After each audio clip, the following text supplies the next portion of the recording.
This is the Late Round Podcast with your host, JJ Zacharisa.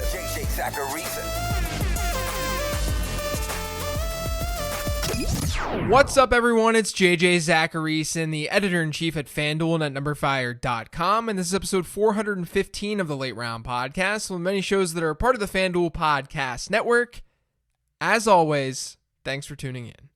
If you escaped week 2 without an injury to your fantasy football team, that's a win. That's a W. Even if you lost your matchup, you still won because you're in great shape moving forward. Now, because of those injuries, we've got a lot of moving parts to cover on this week's 15 Transactions episode. So let's get to it. Well, we'll get to it in a sec. First, I wanted to remind you about the Ringers Mega Contest. It's easy. Just make 5 picks against the spread, including 1 double down every week. The top 100 users at the end of the season will then compete for $25,000 in prizes during the playoffs. And the best part, it's free to enter. The first 2 weeks are already in the books, so what are you waiting for? To enter for free, visit playfree.fanduel.com/theringer. Eligibility restrictions apply. Sell Nick Chubb. So Chubb had a big week 2 performance against Cincinnati. He carried the ball 22 times, he had 124 yards, he had 2 touchdowns. Things were great for Nick Chubb. And it was a big week because in week 1, he wasn't great. He had 7.6 PPR points. Now, I'm not arguing here that Chubb isn't a good fantasy option. I just want to talk about his peripheral numbers a little bit. Against the Ravens in week 1, Chubb had 41.7% of the Browns' running back rushes. I talked about that last week on this podcast. His low from last year was a 62.5% share. Now, I get it, guys. It was a negative game script against Baltimore. When that negative game script hits, we're going to see more Kareem Hunt than Nick Chubb. But that's kind of a problem. Are we just expecting Cleveland to never be in negative game scripts? Now, even if we push aside these negative game script issues, let's just ignore them for a second. Look at what happened in week 2 against Cincinnati. Cleveland leads and Cleveland wins, and Chubb's numbers look great. But he also still had a running back rush share of 68.8%. Kareem Hunt kept seeing work. For some context, in 2019, Nick Chubb ended the season with 83.2% of Cleveland's running back rushes. And he had the 3rd highest total rush share, so that includes all players on his team, of any running back since 2011. When Kareem Hunt came back from his suspension last year, Chubb's per-game running back rush share was 77.5%. Even that number was still significantly higher than what he saw in week 2. And in week 2, they had a positive game script. So to just put this all very straightforward for you, under this new coaching staff, the Browns are absolutely using Kareem Hunt more than they did last season on the ground. And that's not good for Nick Chubb, because Chubb is still not being utilized that much as a pass catcher. Through 2 games, Kareem Hunt has a 14.3% target share. Nick Chubb's is at 3.6%. And remember, guys, in 2019, Chubb averaged about 6 fewer PPR points per game when Kareem Hunt came back from this suspension. He was way better without Kareem Hunt. Now, again, don't mistake this as me saying that Nick Chubb is some weak fantasy asset, especially given the injuries to the running back position across the league. I still think he's an RB2.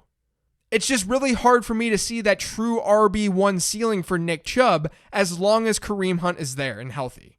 So if you can sell this big performance from Chubb, I'm for it. Add Jerick McKinnon and Jeff Wilson. So one of the unfortunate injuries from week 2 was Raheem Mostert, and he's expected to miss Sunday's game. And then Tevin Coleman's hurt too. He's going to miss multiple weeks with a knee injury of his own. This is going to allow Jerick McKinnon and maybe even Jeff Wilson to see more work in that 49ers backfield. McKinnon carried the ball 3 times, and he only saw 1 target on about 21% of the team's snaps on Sunday. But he had 77 yards on the ground. And through 2 games, San Francisco has targeted their running backs on almost 37% of their targeted attempts. That's the highest mark in all of football. Despite seeing just 1 target on Sunday, which was an ultra-positive game script for San Francisco, McKinnon has a 10% target share through 2 games, despite that 1 target. If McKinnon sees more touches on the ground because Raheem Mostert and Tevin Coleman are out, to go along with that receiving work, he should be usable in fantasy football. And because of that Coleman injury, Jeff Wilson should also be elevated and see early down work and maybe even goal line work in this offense. Remember, last year, Wilson converted 4 of his 6 goal line rushes for touchdowns. And it was kind of tilting. Just keep tabs on the 49ers this week. They might also try to do something with rookie JaMycal Hasty, who's on the practice squad. Hold or buy AJ Green. So as you guys know, I am a numbers-driven analyst. But contrary to the belief of some internet trolls, I do watch football. I use my eyes and I watch the game. I don't just stare at box scores in my mom's basement. And my eyes are telling me that AJ Green is having some issues with separation and he kind of looks a little slow. He doesn't look like the AJ Green of old. That's kind of expected though. It feels like AJ Green before this season hadn't played for 45 years. That's why this transaction is a hold. There's at least some chance that Green is not even close to the same wide receiver that he used to be. But this transaction is also a buy, and that's where the numbers come into play. Green has 338 air yards through 2 weeks. That's more than any other player in football. But he's only totaled 80 receiving yards. That difference of 258 yards is almost 100 yards greater than the player who's in second, who's Deshaun Jackson. Given the fact that Green still has a 23.4% target share, given the fact that he's seeing targets down the field, hypothetically speaking, he's not a bad buy. So I would at least send some lowball offers to frustrated Green managers before week 3. But if you have AJ Green, now is not the time to sell. Add Mike Davis. So Christian McCaffrey is now out for 4 to 6 weeks with a high ankle sprain. Not great. But that makes his backup, Mike Davis, very viable in fantasy football.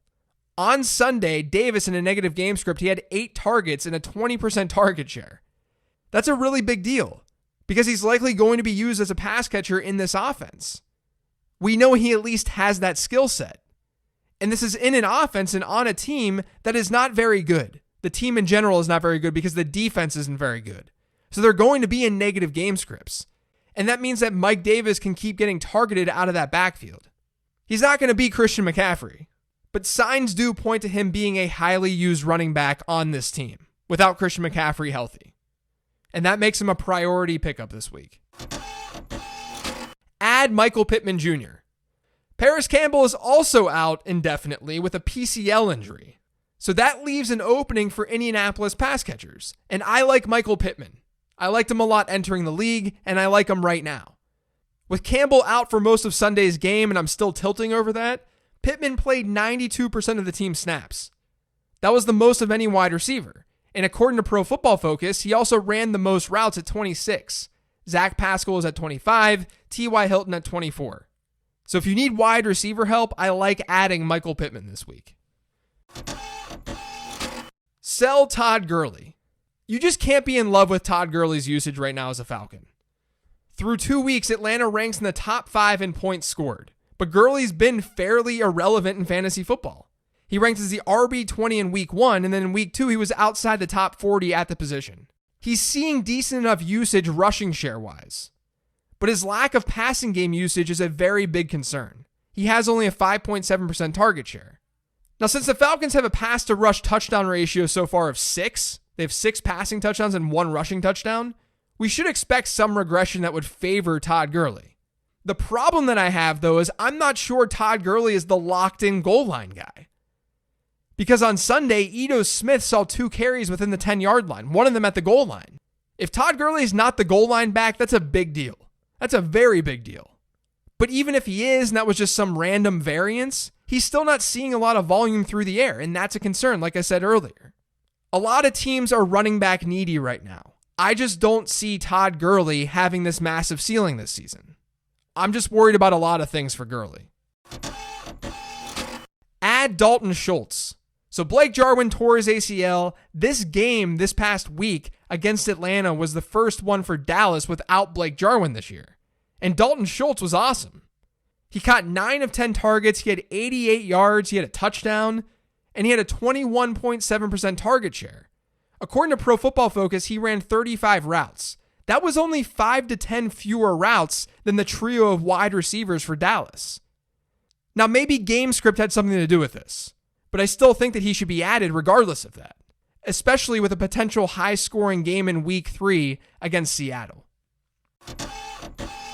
Buy Jerry Jeudy and add KJ Hamler. Cortland Sutton is now done for the year. He's yet another early round pick who's done for the season. That should at least bring more target share stability for the other pass catchers in this offense. And one of those players who's going to benefit is Jerry Jeudy. And I think that Jeudy right now is sort of being overshadowed by Noah Fant's strong start. And Fant's a beast, don't get me wrong. The thing is, Jeudy has 118 yards and he's caught just 8 of his 15 targets. That's probably why people care a little bit more about Noah Fant. But Jeudy ranks in the top 15 in the league in air yards. Now, some might be concerned with the quarterback change from Drew Lock to Jeff Driscoll, but use that to your advantage when trying to trade for Jerry Jeudy. That injury might only sideline Drew Lock for a couple of weeks. Pro Football Doc is actually pretty optimistic about it. And Driscoll is at least serviceable. He actually had a higher average depth of target than Drew Lock last season. And then aside from Jeudy, don't forget about KJ Hamler. He stuck out to me in that game against Pittsburgh this past weekend. It was his first game action of his entire career, and he ended up running the most routes and tying Jeudy for the most targets among all Broncos wide receivers. He's only rostered in 1% of Yahoo leagues, and I think that he might be overlooked this week in what should be a busy waiver wire week.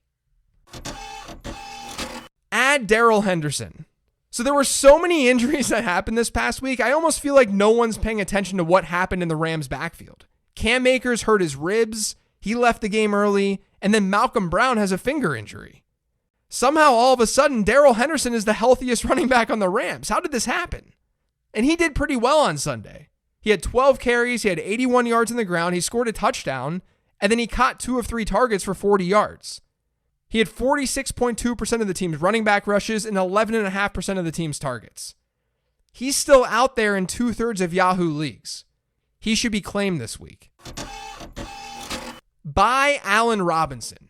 Now, guys, I don't feel great about buying a wide receiver in a Mitch Trubisky-led offense. Trust me. But I think it's kind of reasonable, given the way that people are probably viewing Allen Robinson right now. But he's top 10 in the league in air yards, and only 7 wide receivers have a higher target share through 2 weeks. He's sort of like AJ Green, except Allen Robinson is a better player than AJ Green. It would just be highly unlikely for Robinson to maintain this current pace. He's caught only 44% of his targets so far. That would be a career low. And he's yet to find the end zone, despite scoring 7 times last year in a relatively similar environment. It really should not be this bad all year long. Add Mo Alley-Cox. Guys, I've been waiting to talk about Mo Alley-Cox for about 2 years now. I am so pumped that he broke out on Sunday. Without Jack Doyle in week 2, Alley-Cox, or Mac, I'm just going to call him Mac, he went nuts. He caught 5 of 6 targets for 111 yards. Now, those 6 targets may not seem like a ton, but it was a 24% target share because the Colts didn't throw the ball that much. Even if Jack Doyle returns next week, it might be tough for Indianapolis to put Mo Alley-Cox on the bench. He's just a more dynamic pass catcher. This was Mo Alley-Cox's first game ever with 5 or more targets. He hit 100 yards receiving. Jack Doyle has 30 of those games in his career, 30 games with 5 or more targets. You know how many times he's hit 100 yards? Once. The same amount of times as Mo Alley-Cox. I truly think that Mo Alley-Cox is a way, way more dynamic and better pass catcher than Jack Doyle. So I would add him this week. Buy Kenyon Drake. So the peripheral numbers for Kenyon Drake aren't that great to start the year. They're sort of Joe Mixon-esque, maybe even Todd Gurley-esque.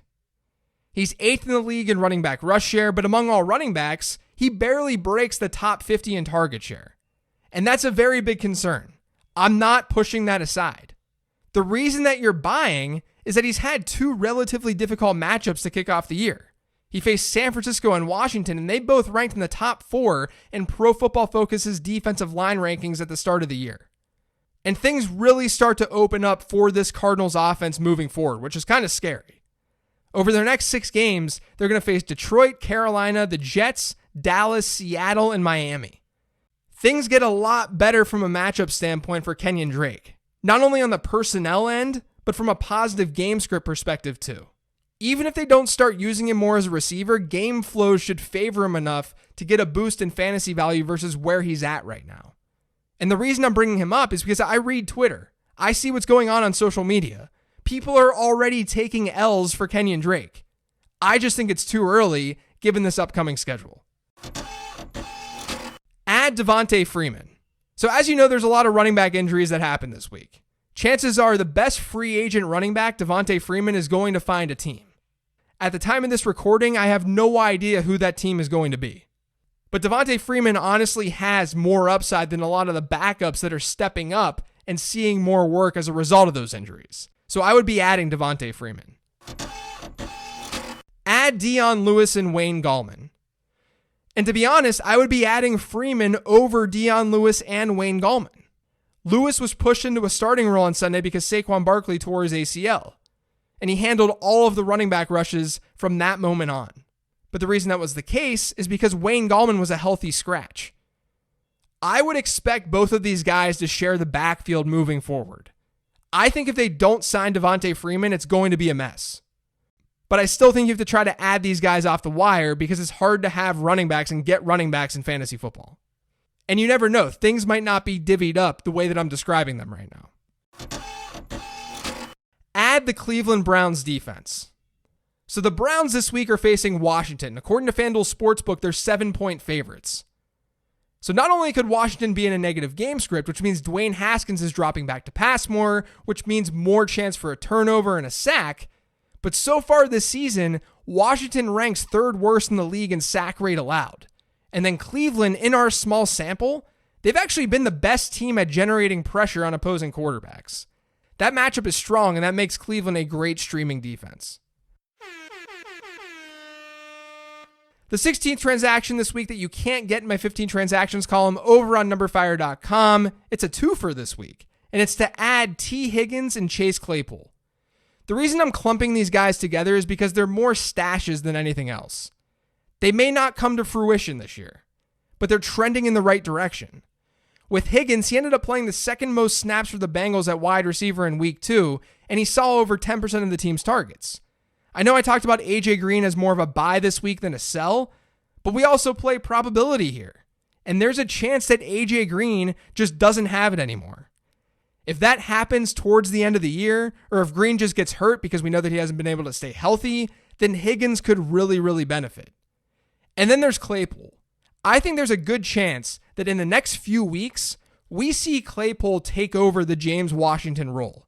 I mean, he only played 7 fewer snaps than Washington in week 2. And he's now caught all 5 of his targets for 127 yards and a touchdown. So I love Chase Claypool as a stash. I love T. Higgins as a stash. If you're in a deeper league, I would be adding them this week. That's going to do it for today's show, though. Thanks to all of you for listening. If you've yet to subscribe to the Late Round Podcast, make sure you are by searching for it pretty much anywhere podcasts can be found. And don't forget to follow me on Twitter @LateRoundQB. Thanks, everyone. I'll talk to you tomorrow with a 10 Trends episode.